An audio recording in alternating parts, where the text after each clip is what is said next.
अस्सलाम वालेकुम, welcome to my YouTube channel. आज के लेक्चर में हम ट्रिग्नोमेट्रिक फंक्शन की डोमेन के बारे में पढ़ेंगे। लेकिन डोमेन सीखने से पहले हमें इवन नंबर, ऑड नंबर और 90 के इवन और ऑड मल्टीपल की ज़रूरत होगी। पहले हम उसको समझ लेते हैं। जी, मसलन आपके पास की नंबर है 0, 1, 2, 3, 4। ये पॉजिटिव भी हो सकता है, नेगेटिव भी हो सकता है। अगर मैं इनसे इवन नंबर फाइंड करना चाहता हूं तो इवन नंबर्स होते हैं 2 के मल्टीपल, यानी कि अगर मैं इसको 2n कह दूं, यानी कि n को 2 से मल्टीप्लाई करूं तो मेरे पास 2 के मल्टीपल आ जाएंगे। 2 मल्टीप्लाई 0, 0, 2 मल्टीप्लाई 1, 2, 2 मल्टीप्लाई 2, 4, आगे 2 मल्टीप्लाई 3, 6। ये सब आपके पास इवन नंबर आ जाएंगे। अगर मुझे ऑड नंबर चाहिए, ऑड नंबर इवन नंबर में 1 ऐड करने से आता है, तो मैं 2n में अगर 1 को प्लस कर दूं तो मेरे पास ऑड नंबर्स आ जाएंगे। देखिए, n की जगह 0 लिखिए, 2 मल्टीप्लाई 0, 0 प्लस 1, 1 आ जाएगा। n की जगह 1 लिखिए, 2 मल्टीप्लाई 1, 2 प्लस 1 क्या आएगा जी, 3 आ जाएगा। इस तरह आपके पास n की के डिफरेंट नंबर लिखने से हमेशा आपके पास ऑड नंबर्स आ जाएंगे। लेकिन अगर मुझे 90 के मल्टीपल चाहिए, क्या जी चाहिए, इवन मल्टीपल ऑफ 90, तो मैं क्या करूंगा, इनको 90 का मतलब π/2 भी होता है, इसको π/2 से मल्टीप्लाई कर दूंगा, तो 2n मल्टीप्लाई बाय π/2। देखिए 2 2 से कैंसिल हो जाएगा, आंसर आएगा n π। तो आपने ये एक बात याद रखनी है कि 90 के जो इवन मल्टीपल है उनकी जनरल फॉर्म होती है n π। n की जगह पॉजिटिव या नंबर, नेगेटिव नंबर लिखने से आपके पास 90 के इवन मल्टीपल आ जाएंगे। इसी तरह अगर मुझे 90 के ऑड मल्टीपल चाहिए, ऑड मल्टीपल ऑफ 90 डिग्री, जिसे मैं π/2 भी कह सकता हूं, तो मैं ऑड नंबर्स की जो जनरल फॉर्म है 2n + 1, इसको π/2 से मल्टीप्लाई कर दूंगा, तो ये जनरल फॉर्म बन जाएगी 90 डिग्री के ऑड मल्टीपल की। तो याद रखिएगा, 90 के इवन मल्टीपल जो होते हैं उन्हें n π कहते हैं, जो 90 डिग्री के ऑड मल्टीपल हैं उन्हें 2n + 1 π/2 कहते हैं। अब हम इससे आगे डोमेन की तरफ चलते हैं, लेकिन मैं ये रिजल्ट साइड पर लिख भी लेता हूं, नेक्स्ट टाइम आपके काम आएगा। अभी जब हम नेक्स्ट डोमेन के बारे में पढ़ेंगे, ये अभी जो आपने रिजल्ट निकाला है ये मैं साइड पर लिख भी देता हूं। Even multiple of 90 degree 2n, odd multiple of, हमने मल्टीप्लाई किया था तो n π आया था, sorry, odd multiple of 90 degree 2n + 1 π/2। ये आगे जाके हम डोमेन में यूज करेंगे। ये रिजल्ट आप लोग याद रखिएगा, इससे मैंने इसको साइड पर लिख दिया। ट्रिग्नोमेट्रिक फंक्शन 6 होते हैं। सबसे पहले हम इनमें से 2 फंक्शन सिलेक्ट करेंगे, साइन और कॉस, और देखेंगे कि साइन और कॉस की हम डोमेन किस तरह फाइंड करते हैं। डोमेन का मतलब होता है कि इस एंगल थीटा की जगह आप ऐसे नंबर लिखें, ऐसे एंगल्स लिखें जिससे साइन और कॉस का आंसर कभी भी इंफिनिटी नहीं आना चाहिए। आप इसमें कैलकुलेटर की भी हेल्प ले सकते हैं। अगर आपके पास कैलकुलेटर हो तो जरूर कैलकुलेटर को यूज करें। साइन के एंगल में कोई बहुत बड़ा नंबर 1000, 2000, 10,000, 20,000 या -20,000 डिग्री लिखिए तो आंसर कभी इंफिनिटी नहीं आएगा। तो आप याद रखेंगे कि साइन और कॉस की जो डोमेन होती है वो रियल नंबर होती है। इसी तरह एंट्री टेस्ट में या डिफरेंट कंपटीशन के एग्जाम में आपको यह भी आ जाता है कि साइन की पावर में भी नंबर आ जाता है, मसलन sin 2, sin 3, sin 4। इसको जनरल करके हम जनरलाइज करके n कह देते हैं कि साइन या कॉस की पावर में अगर कोई नंबर n आ जाए तो उसकी डोमेन भी सेम रहती है, यानी कि theta belongs to real number, same, कोई चेंज नहीं आएगा।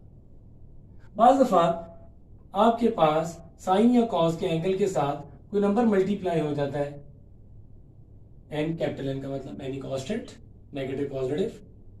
इस सूरत में भी इसकी डोमेन सेम रियल नंबर रहती है। असल में ये जहां पर जो कांस्टेंट मल्टीप्लाई होता है इसको इस नंबर पर डिवाइड करते हैं, रियल नंबर को कैपिटल एन से डिवाइड करने से अगेन आपके पास रियल नंबर आ जाता है।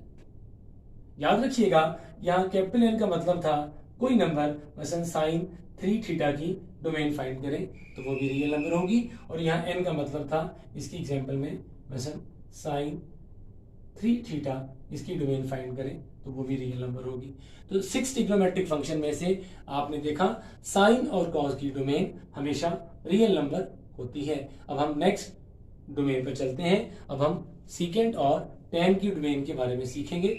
मुझे अगर सीकेंट और टैन की डोमेन चाहिए तो देखना पड़ेगा कि डोमेन का मतलब है थीटा की जगह कौन सी वैल्यूज लिख सकते हैं, लेकिन हम ये ख्याल करते हैं कि थीटा की जगह कोई भी ऐसी वैल्यू ना लिखें जिसको लिखने से आपका आंसर इन्फिनिटी आए। तो देखते हैं टैन और सीकेंट किस एंगल पर इन्फिनिटी होते हैं, इसको जरा समझ लेते हैं आसान से तरीके से। टैन होता है sine theta divided by cos theta. Sine की तो कोई भी वैल्यूज आ सकती हैं, लेकिन कॉस की कीमत कभी जीरो नहीं आनी चाहिए, क्योंकि जब कॉस की वैल्यू जीरो होगी तो फौरन ये टैन इन्फिनिटी हो जाएगा। इसका मतलब हमें ये देखना है कि कॉस किस डिग्री पर जीरो होता है। जहां पर कॉस जीरो होगा वहां पर टैन इन्फिनिटी होगा, और वो टैन की डोमेन में वैल्यू शामिल नहीं करेंगे। कॉस जीरो होता है आपके पास 90 डिग्री के, हमेशा जब भी आप लिखेंगे 90 डिग्री के ऑड मल्टीपल तो आंसर कॉस का जीरो आएगा और टैन में वही वैल्यू इन्फिनिटी हो जाएगी।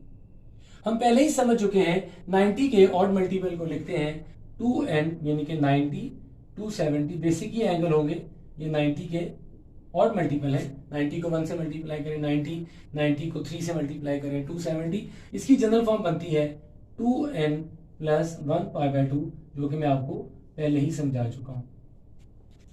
तो इन सारी बातों को हम कंक्लूड करते हैं कि टैन और सीकेंट की डोमेन कोई भी एंगल जो होगा उसकी जगह रियल नंबर लिख सकते हैं, लेकिन आप ये ख्याल करेंगे कि उसमें कभी भी 90 के ऑड मल्टीपल नहीं लिखेंगे, जो कि 2n प्लस 1/2 इनकी जनरल फॉर्म है। तो ये इसके इक्वल कभी नहीं हम लिखेंगे टैन की डोमेन में। सीकेंट की डोमेन भी यही होगी, क्यों? क्योंकि सीकेंट और टैन में लॉजिक सेम है। टैन साइन ओवर कॉस और सीकेंट 1 ओवर कॉस होता है, तो सेम इसी वैल्यू पर आपका सीकेंट भी इन्फिनिटी की इक्वल होगा। तो सीकेंट और टैन की डोमेन इसलिए सेम है। तो सीकेंट और टैन की डोमेन में आप देखेंगे कि थीटा की कीमत तो रियल नंबर हो सकती है, लेकिन थीटा कभी भी 90 का ऑड मल्टीपल नहीं होगा। अब हम इसे नेक्स्ट फंक्शन पर चलते हैं। इसके बाद नेक्स्ट हमारे पास जो फंक्शन है वो है कोसिकेंट और कॉट। डोमेन का मतलब सेम वही कि थीटा की जगह कौन कौन सी वैल्यूज लिख सकते हैं, लेकिन वो वैल्यूज नहीं लिख सकते जिसको लिखने से कॉट या कोसिकेंट इन्फिनिटी की इक्वल होगा। तो जरा देखते हैं कि कॉट किस वैल्यू पर इन्फिनिटी होता है। तो उम्मीद है कॉट का फॉर्मूला याद होगा आपको, cos theta over sine theta. Same पिछले वाली लॉजिक, कॉस की तो कोई भी वैल्यू हो सकती है, लेकिन साइन कभी जीरो की इक्वल नहीं होगा। क्यों नहीं होगा सर? क्योंकि जब साइन की जगह जीरो लिखेंगे तो ये इन्फिनिटी हो जाएगा, और डोमेन की डेफिनेशन में ये बात शामिल होती है, कभी इन्फिनिटी नहीं होना चाहिए। तो हमें सिर्फ ये देखना है कॉट और कोसिकेंट की डोमेन फाइंड करते हुए कि कहां पर साइन जीरो होता है। तो जनाब साइन जो है, आप इसको कैलकुलेटर से भी वेरीफाई कर सकते हैं। साइन जीरो होता है 0 पर, पाई पर, 2 पाई पर, यानी कि 0, 180, 360 पर। आप देख सकते हैं ये 90 के इवन मल्टीपल है, और इवन मल्टीपल ऑफ 90 को लिखते हैं n पाई से। तो हम कहेंगे कि सीकेंट और कोसिकेंट और कॉट की डोमेन क्या हो सकती है जी? रियल नंबर हो सकती है, लेकिन इसमें थीटा कभी भी 90 के इवन मल्टीपल की इक्वल नहीं होगा, और 90 के इवन मल्टीपल को लिखते हैं n पाई से। तो हम इन सब को एक बार कंबाइन करके भी देख लेते हैं।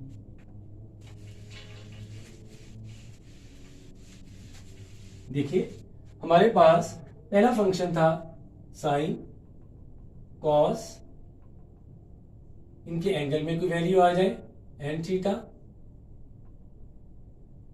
एन से मुराद कोई नंबर है 2 3 4 5, या इनके एंगल के साथ कोई मल्टीप्लाई हो रहा 2 3, सबकी डोमेन हमेशा रियल नंबर ही होती है। इन तमाम की डोमेन क्या होगी? Real number. दूसरा फंक्शन हमने देखा था, हमारे पास था सीकेंट थीटा और टेन थीटा।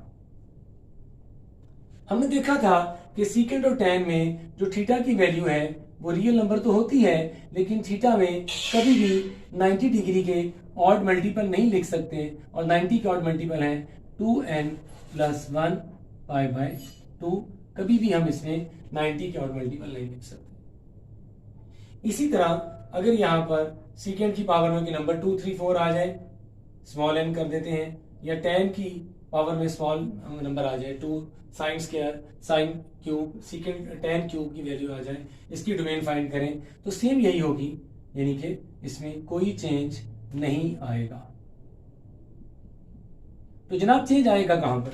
जब आप कहेंगे कि साइन और सीकेंट एन थीटा या टेन एन थीटा, यानी कि एंगल के साथ कोई कांस्टेंट मल्टीप्लाई होगा, तो जो भी यहां पर कांस्टेंट होगा आप उसको यहां पर डिवाइड कर देंगे।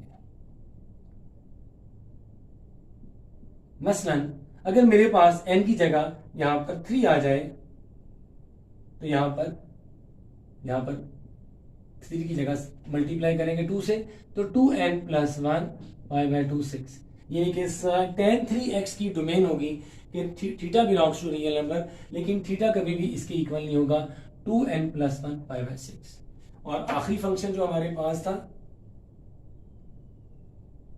कॉसिकेंट और कॉट, या उनकी पावर में कोई नंबर आ जाए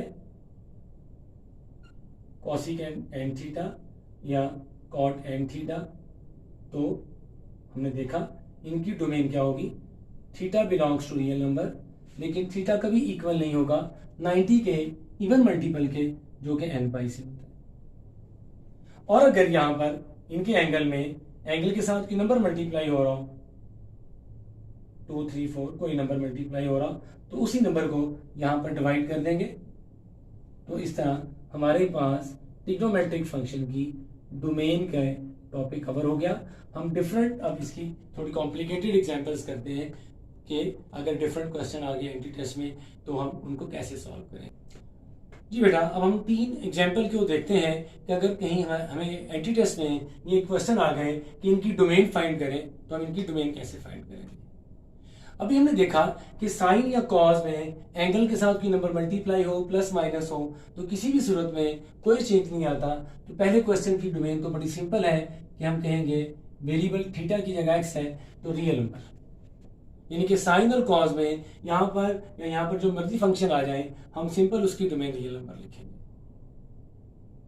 दूसरे एमसीक्यूज की तरफ आते हैं। अगर ये आ गया प्लस आया या माइनस आया 3 tan x/2 + 3 और इसकी डोमेन फाइंड करें, तो हम कहेंगे x इसमें वेरिएबल है, ये रियल नंबर हो सकता है, लेकिन x की वैल्यू इक्वल नहीं होगी, यानी कि जैसे हम थीटा पढ़ा था, कौन किसकी इक्वल नहीं होगी? 90 के ऑड मल्टीपल। 90 के ऑड मल्टीपल को कहते हैं 2n + 1 π/2, या मैं थीटा कर देता हूं, चले ताकि वो पिछली वाली बात याद आ जाए।